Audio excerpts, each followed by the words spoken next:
My babies, I need to talk to you, pay attention. Why to think they are building super prisons for homegrown American citizens? You sit right in the middle of Project 2025.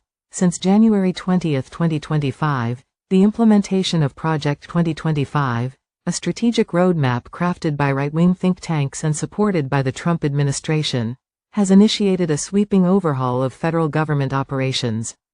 At its core, Project 2025 signals a dramatic reordering of the social contract, with implications for civil rights, immigration, education, and family life. Critics argue that the plan reflects not merely political conservatism but a deeper ideological shift toward white Christian nationalism, an agenda that elevates one cultural and religious identity as central to American life while suppressing racial and cultural diversity. Among the most glaring policies has been the preferential treatment of white refugees. In a move that sparked immediate criticism, the U.S. extended expedited refugee status to white South Africans, primarily Afrikaners, while simultaneously suspending broader refugee programs that historically served people fleeing violence and instability in Latin America, Africa, and the Middle East. Protections such as temporary protected status, TPS, and humanitarian parole were drastically reduced, resulting in mass deportations and increased detentions, disproportionately affecting black and brown populations.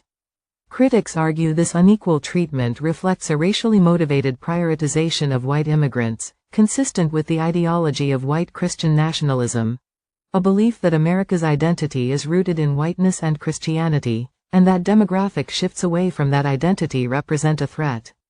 Project 2025 also aims to erase or severely restrict the presence of diversity, equity, and inclusion (DEI) programs in federal agencies, education, and public discourse.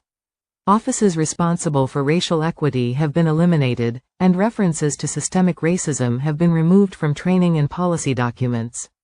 Education policies now discourage teaching about the legacies of slavery, Jim Crow, and civil rights, with some textbooks whitewashing U.S. history in favor of narratives focused on American exceptionalism. This systematic silencing of black history and racial discourse is a hallmark of white Christian nationalism, which often views efforts to acknowledge racial injustice as divisive or anti-American. By asserting a singular historical narrative and marginalizing others, Project 2025 aligns with an ideology that seeks to preserve a mythic past rooted in white dominance and Christian cultural authority. The strategy driving these changes has been referred to internally as flooding the zone, a tactic designed to push through so many simultaneous policy changes that the public and opposition groups cannot keep up. This method is both efficient and aggressive, overwhelming democratic processes and ensuring that fundamental changes to the nature of government take root before they can be rolled back. Such a strategy is consistent with the authoritarian instincts embedded in white Christian nationalism, which often seeks to centralize power under a strong, divinely ordained leadership that defines morality and national identity through a religious and racial lens. A key component of Project 2025 is a suite of pronatalist policies designed to raise the U.S. birth rate, but with implicit racial and ideological targets. While framed as inclusive, critics argue these policies are designed to promote reproduction within a specific demographic: white, Christian families. This demographic concern mirrors the white Christian nationalist belief that America is experiencing a decline due to multiculturalism and falling white birth rates. The plans focus on encouraging a return to traditional family structures, while offering little to support diverse family models.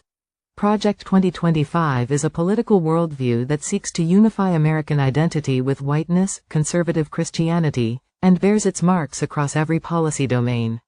Aimed at preserving white majorities by restricting access to black and brown migrants while welcoming white Christians from abroad, attempts to erase or reframe racial history align with efforts to center white, Christian narratives in the public sphere. The flood the zone approach mirrors the authoritarian bent of Christian nationalism, which seeks a government that enforces its moral and cultural values without checks. By aligning public policy with a religious and racial hierarchy, Project 2025 does not just change government. It redefines who America is for. Wake up, my babies, remember how we landed on these shores.